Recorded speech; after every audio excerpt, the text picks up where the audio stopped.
Olá, seja muito bem-vindo. Hoje a gente vai conversar sobre um assunto que é, olha, fascinante. A obra do Espírito Santo. Vamos tentar entender por que a transformação espiritual não é uma receita de bolo e como Deus trabalha de formas tão diferentes e muitas vezes surpreendentes na vida de cada um.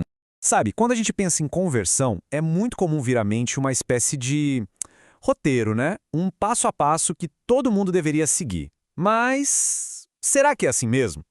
Essa é a pergunta que vai guiar a nossa conversa de hoje.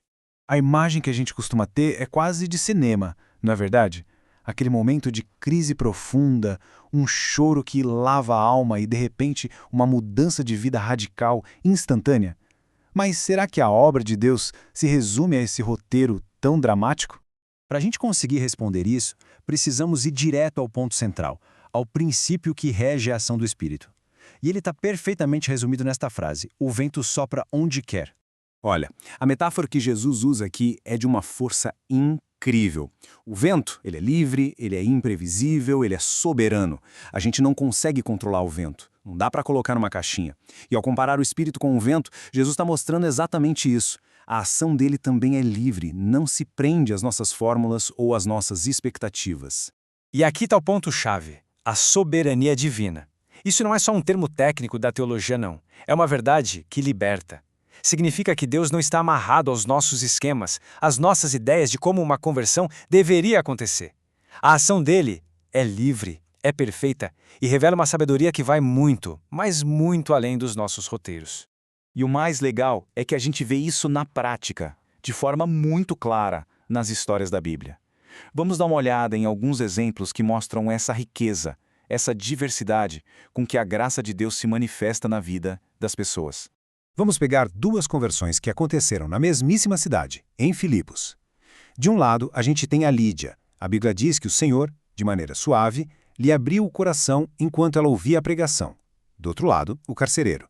Depois de um terremoto, ele está ali tremendo, quase se matando, e grita: "O que eu preciso fazer para ser salvo?" Um despertar sereno e outro totalmente sísmico. O ritmo dessa transformação também muda muito. Pensa no caso de Saulo de Tarso. O perseguidor tem aquele encontro explosivo com Cristo na estrada e a vida dele vira de cabeça para baixo, instantaneamente. Agora olha para Nicodemos, um mestre da lei que vai procurar Jesus à noite, faz perguntas, processa as informações. A jornada de fé dele parece ser bem mais gradual, mais reflexiva. E também não tem essa de idade certa. A obra do Espírito pode começar até mesmo antes do nascimento, como foi com João Batista. Ou na infância, como Timóteo, que conhecia as Escrituras desde pequeno. Pode acontecer na vida adulta, como com Zaqueu, o cobrador de impostos. Ou, acredite, até na velhice, como o rei Manassés, depois de uma vida inteira de rebeldia. Os meios que o Espírito usa para despertar uma pessoa são igualmente diversos. Pode ser algo que a gente já espera, como um sermão na igreja ou a leitura da Bíblia, mas pode ser também algo totalmente inesperado. Uma doença, uma conversa com um amigo, uma circunstância da vida que de repente faz a gente parar para pensar. Isso mostra que qualquer situação pode se tornar um canal da graça de Deus. Ok, a gente viu a diversidade toda, nas formas, nos ritmos, no tempo.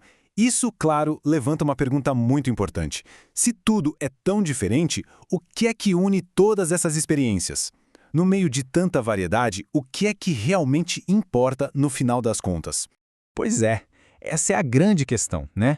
Se a embalagem da experiência pode ser tão diferente, como é que a gente reconhece o conteúdo genuíno?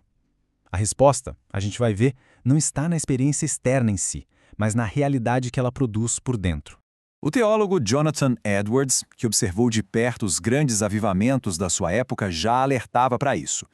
Ele percebeu que as emoções à flor da pele, os grandes dramas, não eram um indicador confiável. O teste de verdade, as marcas de uma obra genuína do Espírito, é a mudança de vida. Tá, mas o que é essa vida transformada na prática? Bom, não importa como a jornada começou, o destino é sempre o mesmo, um novo coração. Isso se mostra em três coisas que são universais: um arrependimento sincero pelo pecado, uma fé que confia em Cristo para a salvação e, o ponto crucial, o início de uma vida que aos poucos vai sendo moldada pela graça de Deus. E tudo isso tem um nome: o novo nascimento. É o denominador comum. Essa obra sobrenatural do Espírito que regenera a pessoa por dentro. Não é só uma reforminha nos velhos hábitos, não. É, como a Bíblia diz, uma nova criação. É como ressuscitar da morte espiritual para a vida. Bom, e tudo isso vai nos levando para a nossa conclusão. A soberania do Espírito se revela nessa diversidade de caminhos, mas o interessante é que todos eles apontam para um único lugar, uma única direção. Essa frase amarra tudo de um jeito perfeito. Os métodos de Deus podem variar, refletindo o seu jeito criativo e pessoal de lidar com cada um. Mas o destino é um só. Um relacionamento verdadeiro e transformador com Cristo. É essa direção que, no final das contas, une toda a diversidade de experiências. E qual é a grande lição que fica para a gente de tudo isso? Acho que é, acima de tudo, humildade. É um convite para a gente parar de tentar encaixar a obra infinita de Deus nas nossas caixinhas de experiência, nas nossas fórmulas. A lição é confiar, é descansar na sabedoria dele.